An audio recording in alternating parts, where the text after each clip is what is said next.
a doutrina espírita abriu as lápides dos túmulos para anunciar que a morte não existe. No tema de hoje abordaremos a morte infantil. Elas vão para algum espaço específico, a um lugar específico? Ao desencarnar, o espírito que animava o corpo de uma criança nem sempre retorna de imediato à fase adulta. É bem verdade que volta ao seu precedente vigor, uma vez que não sofre mais as limitações da vida no plano material.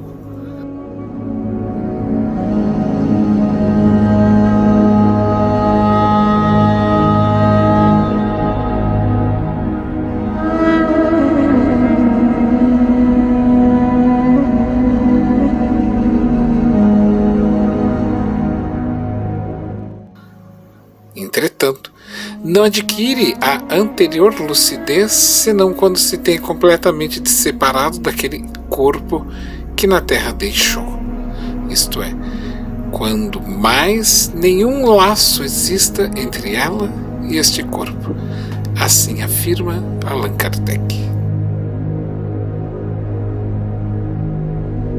Na obra Entre o Céu e a Terra, do espírito André Luiz, psicografado por Chico Xavier, há um registro a respeito da sorte das crianças após a desencarnação. Interessante diálogo entre o espírito Hilário e Blandina, a então Meimei, conhecida nas fileiras espíritas como a grande professora desencarnada. Esta, ao que parece, é a vigilante mais responsável pelos pequeninos na instituição espiritual Lar de Bênçãos.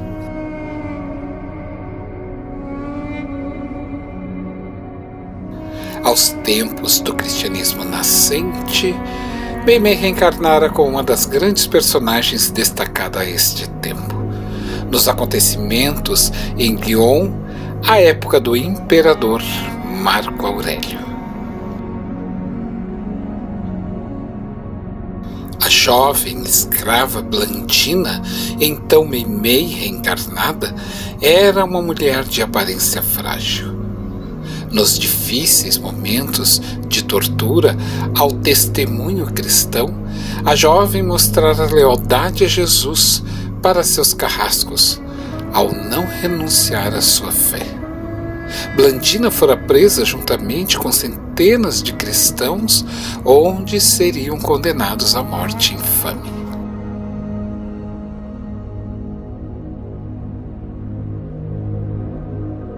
Nas torturas mais atrozes, Blandina fora torturada no madeiro sobre o olhar de uma multidão faminta por sangue, e diante de todos os outros mártires, corajosamente. Nesse dia, Blandina já tinha sido açoitada, espancada e obrigada a sentar-se sobre um trono de ferro em brasa quente. Os sádicos romanos ficaram surpresos com a resistência da moça de aparência frágil. Então, reconhecendo que havia sido vencidos e não poderiam fazer nada mais a ela, com o corpo já muito mutilado e quebrado, Blandina repetia o mesmo refrão: sou cristã, e não há nada de perverso praticado por nós. Nada fará com que eu deixe meu Mestre e Senhor Jesus Cristo.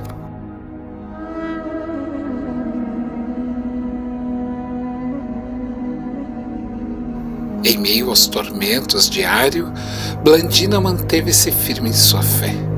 Após horas de torturas, as autoridades ordenaram então que fosse degolada. O exemplo de Blandina foi mais um de muitos martírios que ocorreram à época de Marco Aurélio e de outros imperadores romanos perversos. Certamente, o nome desses mártires estão escritos no livro da vida. Séculos mais tarde, Blandina reencarna no Brasil como Irma de Castro Rocha, na cidade de Mateus Leme, em Minas Gerais, no dia 22 de outubro de 1922. Sua infância foi a de uma criança pobre e de extrema modéstia. De espírito elevado, desde criança, era diferente de todos pela sua beleza física e por sua inteligência notável. Comunicativa, espirituosa, espontânea e que cativava todos que com ela conviviam. A jovem Meimei não vivera muitos anos sobre a terra. Desencarnara na madrugada de 1º de outubro de 1946, aos 24 anos de idade, onde, tempos depois, nas esferas superiores, é convidada pelo benfeitor espiritual Emmanuel para compor as fileiras dos guias do Brasil. Torna-se a grande benfeitora das crianças e jovens no além.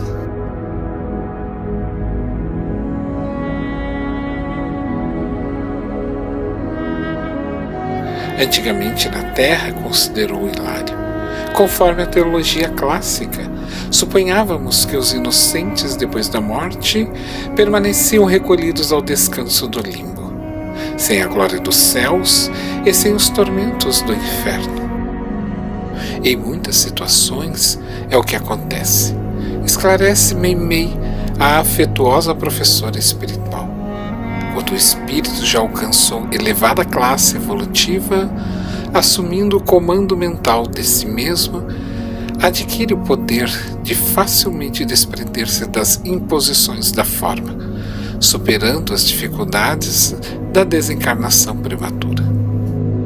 Conhecemos grandes almas que renasceram na Terra por brevíssimo prazo e, ainda criança, desencarnaram de maneira precoce, simplesmente com o objetivo de acordar corações queridos para a aquisição de valores morais, recobrando, logo após o serviço levado a efeito, a respectiva apresentação que lhes era costumeira no mundo espiritual. Contudo, para a grande maioria das crianças que reencarnam na Terra, o caminho não é o mesmo, afirma Meimei.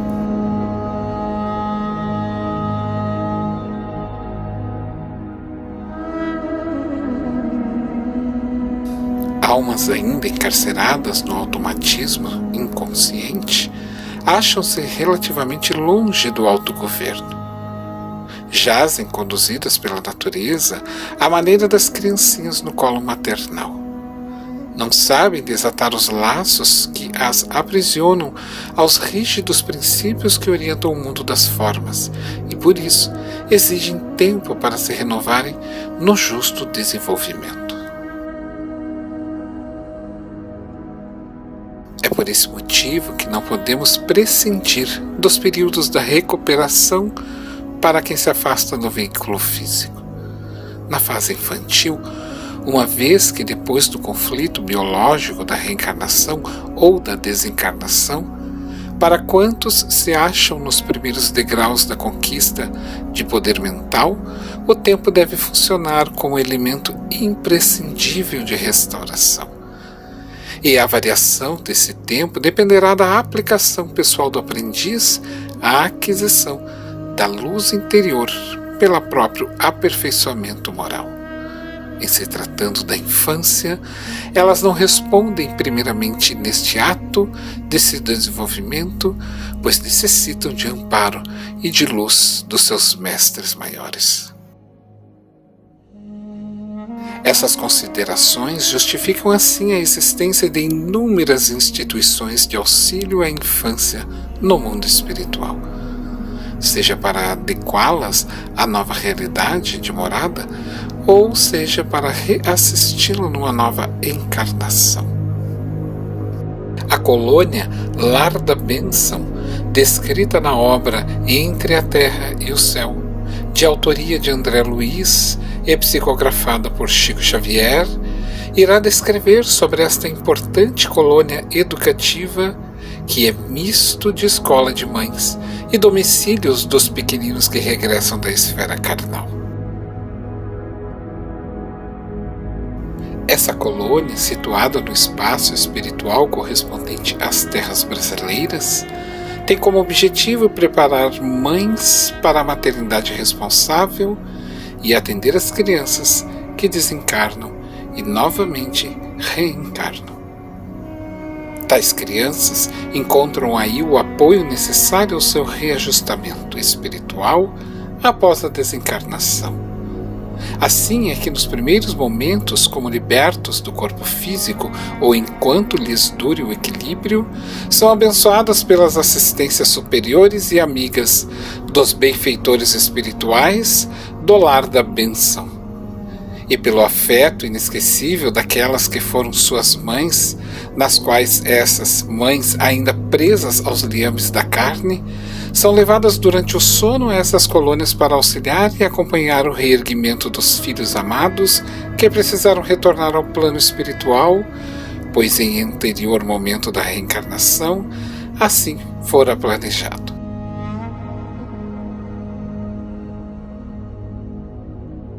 A cidade de Castrel, colônia espiritual descrita na obra A Vida Além do Véu, recebido pela escrita mediúnica do reverendo inglês G. Valley Way, narra que essa colônia espiritual, cujas informações nos chegaram, tem como tarefa básica o atendimento à infância.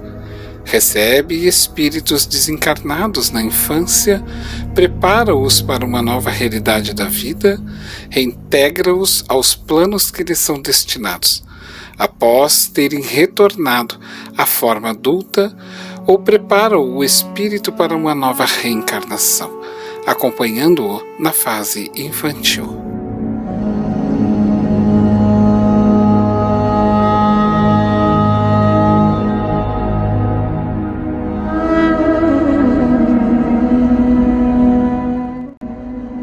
A colônia, situada entre montanhas, possui uma cúpula dourada no centro, cercada por um terraço cheio de colunas.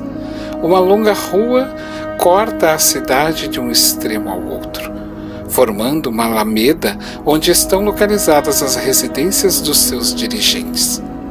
Há muitos terrenos espaçosos, edifícios e construções para o atendimento à criança.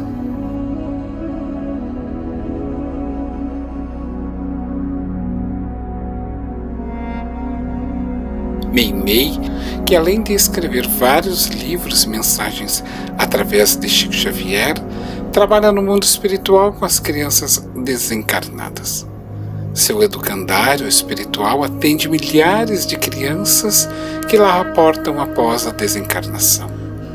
Do mundo espiritual, ditou diversos livros psicografados por Chico Xavier, entre eles Pai Nosso e Cartilha do Bem, atuando da espiritualidade no acompanhamento de ações de amparo e orientação à infância.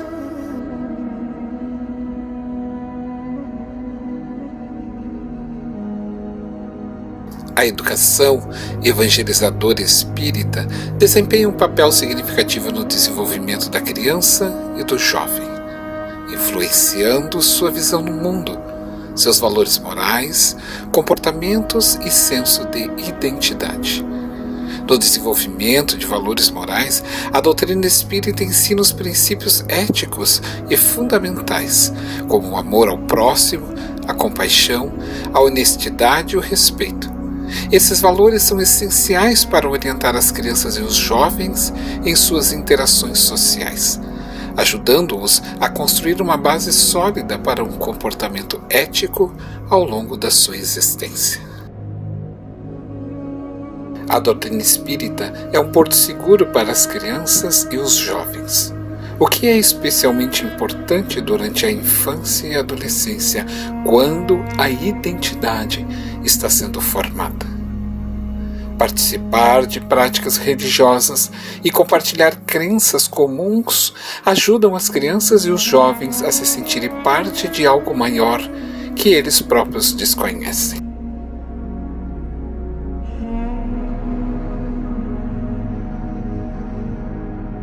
Crianças e jovens frequentemente enfrentam perguntas sobre o propósito da vida. o significado da morte e outras questões existenciais. A doutrina espírita pode fornecer respostas e estruturas de significado para essas questões, ajudando-os a lidar com as incertezas e oferecer conforto em tempos de dificuldade.